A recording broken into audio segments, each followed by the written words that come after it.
नमस्कार, मी पूनम भाऊसाहेब मानकरे. नमस्कार, मी सह्याद्री संजय शिंदे. नमस्कार, मी कल्याणी कारभारी होते जी क प्रशाला हायस्कूल जातेगाव. मी या शाळेत शिकते. हा आमचा प्रयोग आहे. प्रयोगाचे नाव प्रदूषणमुक्त कारखाना. या प्रयोगामध्ये फॅक्टरी आहे आणि त्या फॅक्टरीमधला धूर कसा शुद्ध केला जातो त्यासाठी इथे 2 कार्बन इलेक्ट्रोड बसवलेले आहेत व इकडे चिमणी आहे. या फॅक्टरीमध्ये काम चालते. इथे वर्क होतो आणि इथला जो प्रदूषित धूर असतो तो इथे आणला जातो. इथे आल्यावर इथे 2 कार्बन इलेक्ट्रोड लावलेले आहेत. त्या इलेक्ट्रोडमुळे धुरातील जो कार्बन असतो तो शोषून घेतला जातो व कार्बनमुक्त हवा चिमणीद्वारे बाहेर टाकली जाते. ही फॅक्टरी आहे. यामध्ये कार्बन ऑब्झर्वर बसवलेला आहे. कार्बन ऑब्झर्वरमुळे इथे धूर शोषला जातो.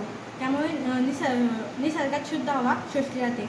जर हे उपकरण नसले तर निसर्गात शुद्ध हवा सोडली जात नाही व निसर्ग अशुद्ध होतो. त्यामुळे आपल्याला शुद्ध हवा भेटत नाही.